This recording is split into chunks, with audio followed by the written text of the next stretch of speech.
Olá, boa noite a todos. Que dia é hoje? Dois eventos importantes marcam o dia. Em 1988 foi promulgada a atual Constituição do Brasil. E em 1910 foi proclamada a República Portuguesa. Falarei mais desse segundo evento. Sou Cláudio Honor Aparecido Ritondale. Penso ser um republicano. Enfim, na realidade, a Revolução Republicana em Portugal iniciou-se em Lisboa, na madrugada do dia 4 de outubro de 1910. O movimento revolucionário iniciou-se com um ataque armado contra o prédio da Câmara Municipal de Lisboa, um dia antes da proclamação.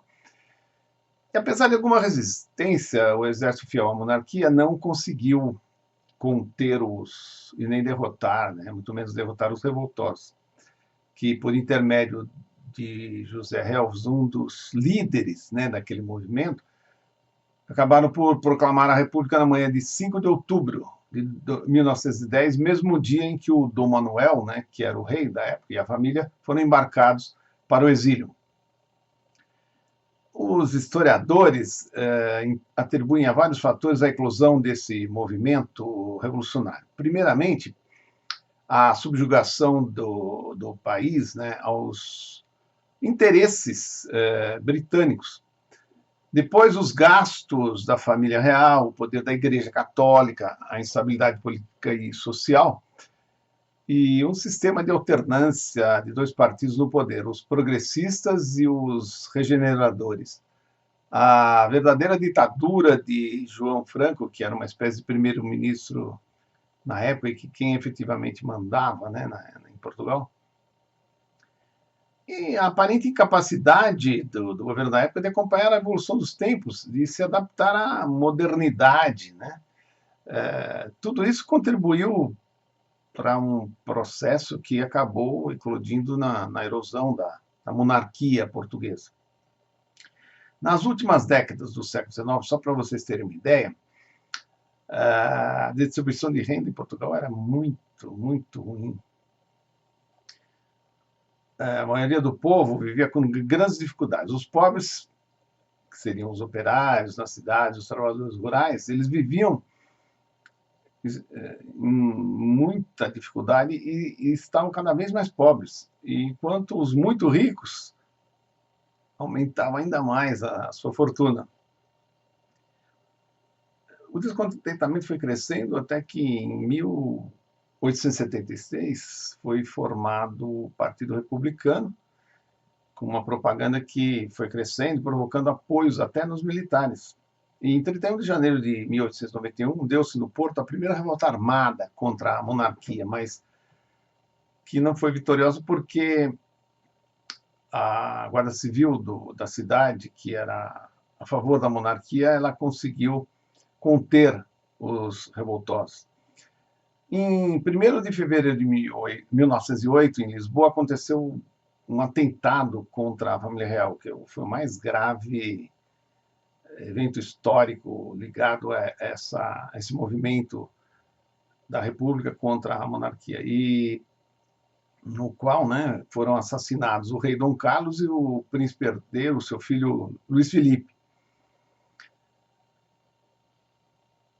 Isso aconteceu em 1908, apenas 2 anos e meio antes da proclamação da República. Naquele episódio, pouco depois desse episódio, foi aclamado o rei Dom Manuel II, né, que tinha, na época, apenas 18 anos e que não conseguiu o apoio de muitos partidos, apenas um frágil apoio dos partidos monárquicos. E após uma relutância do exército português em combater os quase 2.000 soldados e o povo armado na insurreição no dia 4 de outubro de 1910, né, a República acabou sendo proclamada no dia seguinte, na varanda dos Passos do Conselho, em Lisboa. E, após essa eclosão, né, do movimento que acabou proclamando a República, houve um governo provisório, chefiado pelo Teófilo Braga, que ficou no poder até 1911, quando foi, como é que eu posso dizer, o verbo mais adequado, foi aprovada realmente a Constituição de 1911, né, que foi a primeira Constituição republicana, que deu origem à primeira República em Portugal. Essas informações são um resumo de um artigo que eu li no periódico Opera Mundi, que se encontra na internet, cuja leitura assim, eu recomendo bastante.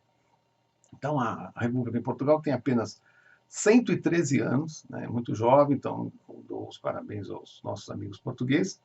Como forma de homenagear e de fazer uma reflexão sobre o poder em si, eu vou ler um poema que eu fiz e que trata um pouco dessa questão do local do poder, né, no local no sentido físico e metafórico. O poema chama-se Os Jardins do Poder, e antes dele eu fiz uma epígrafe, citei uma epígrafe do Ernesto Guevara, né, o famoso Che Guevara. Os poderosos podem matar uma, duas, até 3 rosas, mas nunca deterão a primavera. Agora a leitura do poema. Então, o poema que se chama Os Jardins do Poder. Em todos os palácios dos poderosos há ao menos um jardim a adorná-lo. Mas, fora das linhas dos palácios, a vida também floresce, apesar do poder. A universalidade do jardim pede espaço além dos palácios e sorri confiantemente no desafio ao poder que é ser jardim.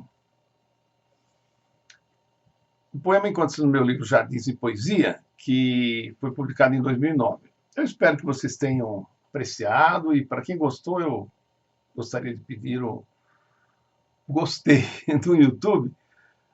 E nós nos vemos na próxima data. Até lá.